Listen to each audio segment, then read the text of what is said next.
T'en Je prie. voudrais poser une question, si possible. Oui, Alan, je t'en prie, pose ta question.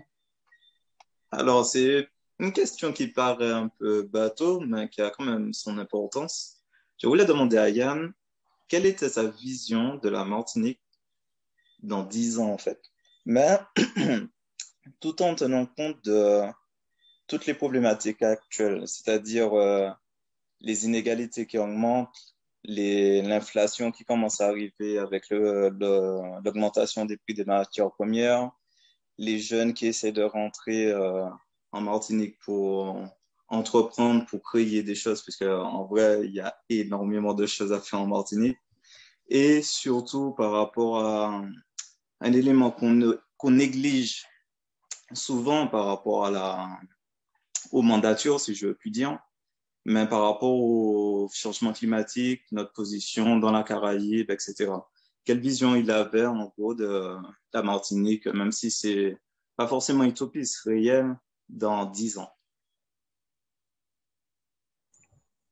C'est un vaste sujet que tu me poses là. Ouais, désolé. C'est un sujet par lequel je serais tenté de te répondre que c'est le sujet du projet de notre liste. 10 ans, c'est à la fois long et c'est en même temps court. La vision à 10 ans, c'est très rapidement de corriger un certain nombre de choses. D'abord de répondre à un certain nombre de besoins en matière d'infrastructure. Il manque certaines infrastructures à la Martinique.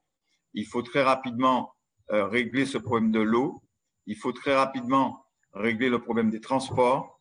Ça, ce sont vraiment des urgences. Et également répondre sur le plan culturel et sur le plan sportif à la nécessité de mettre en place certains équipements. Alors, je le dis pas parce que je veux te caresser dans le sens du poil, mais malgré tout, le fait que ce soit toi qui me pose cette question m'amène à y penser. Il faut des équipements comme celui que tu souhaites. Il faut que le conservatoire musical soit construit. Ça fait 20 ans qu'on parle. Ce sont des projets dont on parle depuis 20 ans. Hein. Ces projets-là ne sont pas des projets nouveaux. Donc, il faut qu'on résolve ces problèmes-là. Il faut qu'on améliore la liaison routière est-ouest, notamment la RN15 et CD15, c'est-à-dire le chemin qui va du cœur Cassem vers le nord Atlantique, de manière à alléger la liaison Fort-de-France-Lamentin, entre autres, et puis aussi d'améliorer la desserte. Quelqu'un a parlé tout à l'heure, je crois, c'est Tony qui parlait du problème du nord. S'il n'y a pas d'infrastructure, il faut développer un certain nombre de nouveaux modes de transport. Il faut pousser le TCSP, ça dans les 10 ans on peut le faire. Il faut pousser le TCSP jusqu'au Robert. Ce sont là quelques projets très concrets. Certainement que mes amis vont m'aider, puisque la mémoire et le temps pressant me conduisent à ne pas pouvoir répondre à tout. Mais ce que je voudrais dire, c'est que nous allons engager la Martinique vers un objectif qui est de lui permettre de retrouver sa place. Qu'est-ce que ça veut dire de retrouver sa place? Je veux dire que le monde parfait, la Martinique parfaite n'existe pas. Mais la Martinique qui se compare aux autres, ça c'est possible. Faire du benchmarking et constater que effectivement notre territoire qui était en tête même si ça ne plaît pas quand je dis ça, mais tout le monde sait de quoi je parle et tout le monde peut en faire le constat et je suis prêt un jour à en faire la démonstration. Nous étions et de loin le premier territoire. Il faut savoir qu'en 2013 de mémoire, pour la première fois, le PIB, pour la première fois de l'histoire, le PIB de la Guadeloupe est passé devant celui de la Martinique.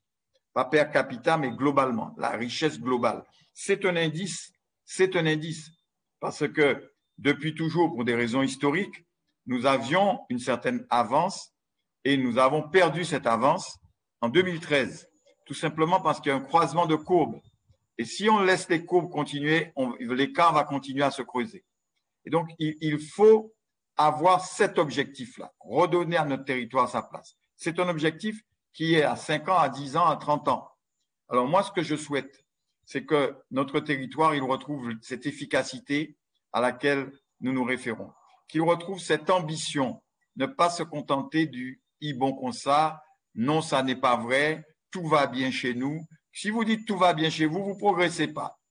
Si vous dites, à l'école, on a tous été à l'école, Si vous dites ça va, je travaille assez comme ça, je suis moyen, c'est bon, eh bien, vous n'allez jamais faire le saut dans l'avenir et dans le progrès qui sont nécessaires. Il faut viser, l'objectif doit être l'excellence. L'objectif, c'est d'être les premiers. Et c'est cela qu'il faut avoir pour ambition pour notre pays. Alors, la Martinique, dans 10 ans, je la vois déjà mieux équipée. Je la vois mieux organisée.